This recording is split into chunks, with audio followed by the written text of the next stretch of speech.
இன்று அவருடைய சத்தம். எழுதியவர் சகோதரர் சகரியா புனன் அவர்கள். நாள் ஜனவரி 13.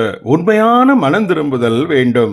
கர்த்தருக்கு பயப்படுதலை ஞானத்தின் ஆரம்பம், அதுவே ஏபிசி பாடமாகும் என சத்திய வேதம் விளம்புகிறது. நீதிமொழிகள் 9ஆம் அதிகாரம் 10வது வசனம். பாவத்தை விட்டு விலகி ஜீவிப்பதே நாம் உண்மையாகவே கர்த்தருக்கு பயப்படுதல் ஆகும் என நீதிமொழிகள் 3ஆம் அதிகாரம் 7வது வசனம் கோடிட்டு காட்டுகிறது. எனவே மனம் திரும்பி பாவத்தை விட்டு விலகாத யாராயிருந்தாலும் கிறிஸ்தவ ஜீவியத்தின் ஆரம்ப ஏபிசி பாடத்தை கூட கல்லாதவர்கள்தான். நீங்கள் மனம் திரும்பி இருக்கிறீர்களா? அப்படியானால் உங்கள் மனம் திரும்புதல் உண்மையானதுதானா என்பதையும் நீங்கள் உறுதி செய்ய வேண்டியது மிகவும் அவசியம் ஆகும். ஏனென்றால் இன்று சாத்தான் போலியான மனம் திரும்புதலின் மூலமாய் எண்ணற்ற ஜனங்களை ஏமாற்றி வஞ்சித்து இருக்கிறான்.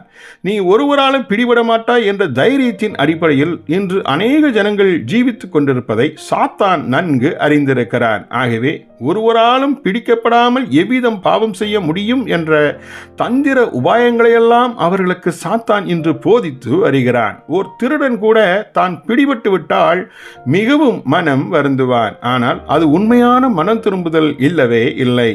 இவ்வாறு போலியாய் மனம் திரும்பிய சில உதாரணங்களை வேதாகமத்திலும் நாம் பார்க்கிறோம். சவுல் ராஜா தேவனுக்கு கீழ்ப்படியாமல் போனதும் தான் பாவம் செய்ததாக சாமுவேல் தீர்க்கதரிசியிடம் ஒத்து கொண்டான். ஆனால் தன்னுடைய மீறுதலை ஜனங்கள் அறிந்து கொள்வதற்கோ அவன் விரும்பவே இல்லை. அக்கொடிய நேரத்திலும் அவன் மானிடரின் மதிப்பை தேடினான். ஆம், உண்மையான மனம் திரும்புதலை அவன் அடையவே இல்லை.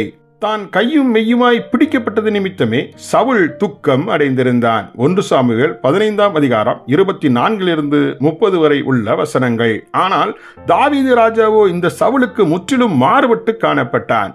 தாவீது ராஜா பாவத்தில் வீழ்ச்சியடைந்த போது அவைகளை பகிரங்கமாய் அறிக்கை செய்தே மனம் திரும்பினான். சங்கீதம் 51. ஜெபிப்போமா? அன்புள்ள பரம பிதாவே, எங்களின் மனம் திரும்புதல் உண்மையானதுதானா என சோதித்தெரிய உதவி புரிந்தீர். உமக்கே ஸ்தோத்திரம். ஆமேன்.